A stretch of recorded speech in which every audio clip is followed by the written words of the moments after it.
things that he's watching, bondage, like pornography websites where they have like the sadistic likes that kind of stuff, but he can't revenge. I get from rejection. For example, the type of pornography that was on that Selbrecht told us was on his phone, the obvious, aggressive pornography and things like that. He says obsession can make you do crazy things in your head where these women are B's and C's and W's and act on those feelings. Sitting behind a computer a lot, so I feel like he does like a lot of stalking. I see him watching people dancing and doing things like that. So he says outcast. He says outcast. He says hidden desires. He says stalker, lurker. He says fan. We start hearing things that make us think that he actually did sort of pop up in a stalkerish way.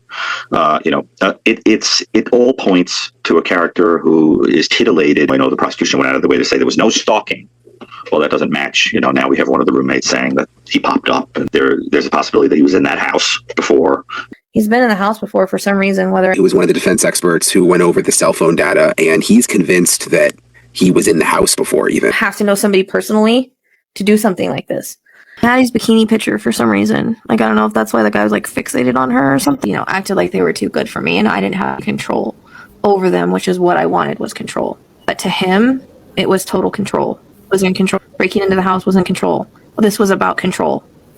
This was about coming, he says, this was about coming into your personal space and doing what you want. Night Stalker did what he did. So the thief waited till they all went to sleep.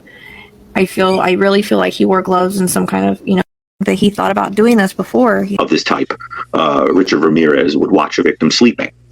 And I think was very caught off guard. And for somebody like that, when things are out of control, it turns into a kind of a frenzy. Total control. And then in the night.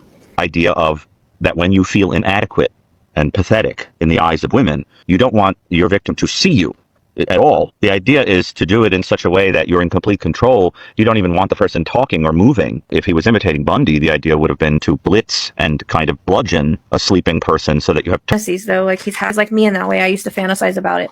I couldn't stop myself. It's one of those things. He said if given the chance, he will kill again. With a serial killer, and I do think that Kohberger in many ways has motivations and behaviors that look an awful lot like a serial killer. I think that was supposed to be a fledgling murder that turned into a mass murder because nothing went the way that he expected it. He has these desires that he can't fulfill, can't take rejection. I get the vibe off of him. Whole other side to him and whole other side to his life, like going on the computer and having these weird fantasies and like being kind of weird and awkward.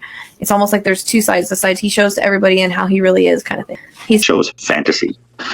And we know from the Selbrecht stuff that he was looking at stuff like that. So I think ultimately, yeah, that's the secret life. The secret life that he doesn't want people to know about. And looks in people's windows. Ted did the same thing.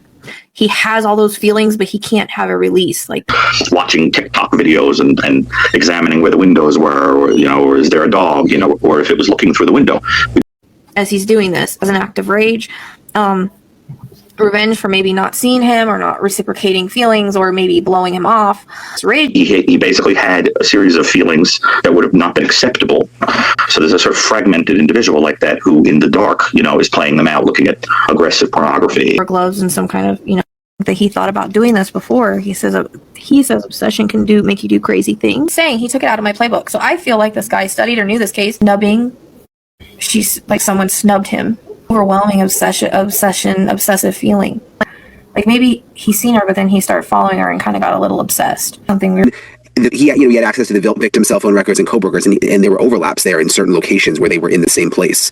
This is not multiple times, which it's kind of interesting that. Well, no, he says, people pass killers every day and don't even know it. Getting blue. Master manipulator like he was. It was scored. Dominate. It's interesting when you're dealing with a very manipulative character of whoever it is that he's targeted and is trying to turn into a kind of science that he can. Rage filled. Yeah. And again, like Ted talks about, like it was built up over time.